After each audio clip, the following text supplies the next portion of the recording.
대통령 지지율이 여론조사 꽃이 가장 정확하다고 하는데 여론조사 꽃에 의하면 19%까지 떨어졌어요.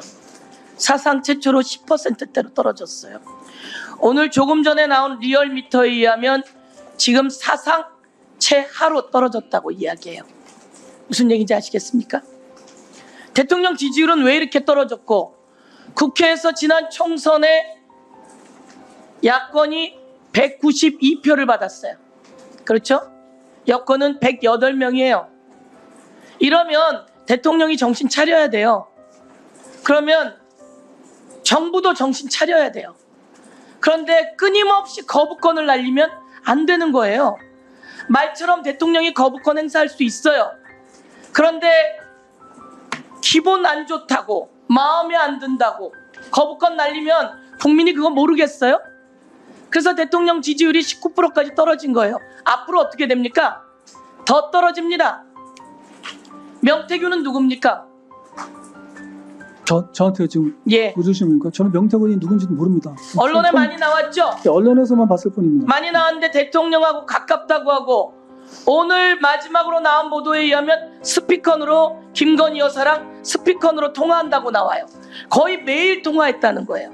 그리고 여론조사를 대통령이 해달라고 후보 시절에 해서 여론조사 비용 3억 6천만 원치를 해줬다는 거예요. 이거 다 수사 대상이에요. 그런데 이런 것과 관련해서 특검을 해요. 대통령이 그런 여론조사를 요구했다는 거예요. 그래서 매일같이 가서 보고했대요. 아주 구체적으로. 이거 불법이거든요. 당선 무효형이에요. 그래서 이와 관련해서 특검에다가 넣고 이거 조사하려고 해요. 그런데 이거 거부권 대통령의 고유권 아닙니까? 이제쯤 되면 이런 거 거부 안 해야 되는 거 아닙니까? 자기 자신에 관해서 여론조사를 수십 번을 했고 3억 6천만 원치 돈 받으러 갔고 그랬더니 김영선을 공천으로 주고 이런 식의 얘기가 다 나와요. 이거 다 들었죠? 매일 나와요. 저도 보도는 보고 있습니다. 그런데 대통령이 한마디 말을 못해요. 김건희 여사가 한마디 말을 못해요. 그러면 이거와 관련해서 특검을 해요. 그럼 이거 대통령이 거부하면 됩니까 안 됩니까? 답변을 요구하시는 겁니까? 예, 해보세요.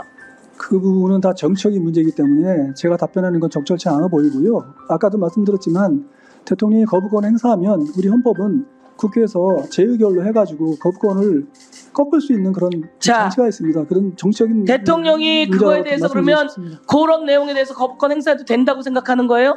그 부분을 그거 지금 상정해가지고 법안이 나오지도 않았는데 지금 제가 그거를 거부권 행사해도 법안은 된다고 저희가 올려놨지요 다.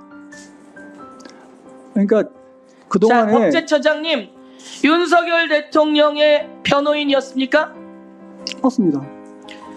윤석열 대통령 장모의 변호인이었습니까? 윤석열 대통령과 법대 동기고 연수원 동기고 그러면 직원 좀 해줄 줄 있어야죠. 이거 완전히 보훈으로 오신 거 아니에요? 한동훈 법무부 장관 출신의 국민의힘 대표가 용산에 인적 쇄신이 필요하다는 거예요. 그러면서 무슨 얘기를 했냐면요. 김거리 라인에 7인의 간신을 이야기해요. 한남동 간신 7인. 이런 정도는 얘기해야지 되는 거예요.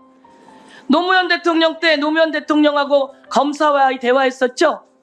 그렇습니다. 그때 노무현 대통령에게 온갖 거 갖다 대치기해서 물으셨죠? 이것에 대해서 이랬던 사람들이 왜 법제처장까지 하면서 한마디 말을 못하죠? 그리고 가까우면 얘기하세요. 그리고 거부권이 맞다 이런 얘기하지 말고 다니세요. 이제 정권 끝나가요. 옆에서 가까우면 조언해줘야죠. 제가 법령 해석과 관련해서 하나 물어볼게요. 법령 용어를 우리가 문제 제기를 하는데 법령 용어 순화팀장 이름이 뭡니까? 법령 용어 순화팀장 이름이 뭡니까? 법제처의 직원이에요. 우리가 매번 질의합니다. 조영경입니다. 누구요? 법령 용어 순화팀 팀장 이름이 뭡니까? 이상현 과장입니다. 모르고 있습니까? 그 사람 개인적으로 잘 압니까? 잘 압니다. 예. 그런데 왜 대답을 못해요? 왜 답변을 이렇게 바꾸세요? 제가 조직표를 쭉 외우고 있는데 그 밑에 자, 마지막 조직에 있는 띄워보세요. 과장 이름 생각나서 여기 우리가 대행이 장애인들에 관한 용어를 정비해야 되는데 제대로 정비를 못하고 있어요. 정신병자, 맹인 이런 말이 법령에 그대로 남아있단 말이에요. 이런 거 고쳐야 되는 거 아니에요. 그래서 우리가 법령에서 팀장이랑 항상 이야기를 하는데 수사팀 이름도 모르고 있고 개인적으로 잘 안다고요? 이름도 답변을 못하는 이걸 개인적으로 잘 알아요. 네, 정리해 주세요. 하면 안 됩니다. 네, 이상입니다. 네, 말씀드려도 되겠습니까? 네, 간단하게. 답변 짧게 끝났습니까? 하세요. 예, 끝났으면 이제 답변을 원하지 않으시면 네. 답변하세요. 잠깐 답변할까요? 짧게. 네. 네. 의원님께서 말씀하시는 그 여러 가지 우려, 저에 대한 우려는 충분히 뭐 그렇게 생각하실 수 있다고 보입니다. 그래서 그런 점은 저도 항상 그 업무를 처리함에 있어서 유념해서 정말로 이렇게 정말 제가 아까 말씀드린 대로 법치주의를 지키는 그런 법제처장이 되려고 노력을 하고 있습니다. 그런 점 좀 양해해 주시기 바라고요. 지금 말씀하신 행정규칙 문제는 일괄 정비를 그동안에 쭉 해왔는데 지금 말씀하시는 부분에 좀 남아있는 부분은 신속히 정비하도록 하겠습니다. 네, 처장님 답변 태도와 관련해서 한 말씀 지적합니다. 네. 그 처장님 지금 현직 검사 아니죠? 네. 네. 현직 검사 때도 그렇게 하는 것도 적절하지는 않지만 지금 답변 태도는 좀 눈에 거슬리는 측면이 있습니다. 내가 구체적으로 지적은 안 하겠습니다. 원하시면 하겠습니다. 예, 그런 점이 있다면 뭐 좀 더 조심하겠습니다. 저도 이게 굉장히 잘 답변 드리려고 노력을 했습니다만 네. 그런 뭐 좀 안 좋게 느끼셨다면 이 완규 네. 개인이 와서 답변하는 것이 아니고 네. 이 완규 법제처장이 답변하는 것처럼 국회의원들도 서영교 개인이 묻는 것이 아니라 국민의 대표 국회의원 서영교가 묻는 겁니다. 그 점을 아시고. 네, 알겠습니다. 네, 무슨 말씀하신지. 네. 어쨌든 말씀하신 그런 여러 가지 우려 사항에 대해서는 지금 같은 태도도 네. 잘 알겠습니다. 이렇게 답변하면 되는 거예요. 잘 알겠습니다. 알겠습니다. 이렇게 하시면 안 돼요. 알겠습니다. 알겠습니까? 예, 알겠습니다. 알겠습니다. 무슨 말씀이신지. 예. 그렇군요. 이건 예. 단순 말투가 아니에요. 네. 마음속에 생각이 말투로 태도로 나오는 겁니다.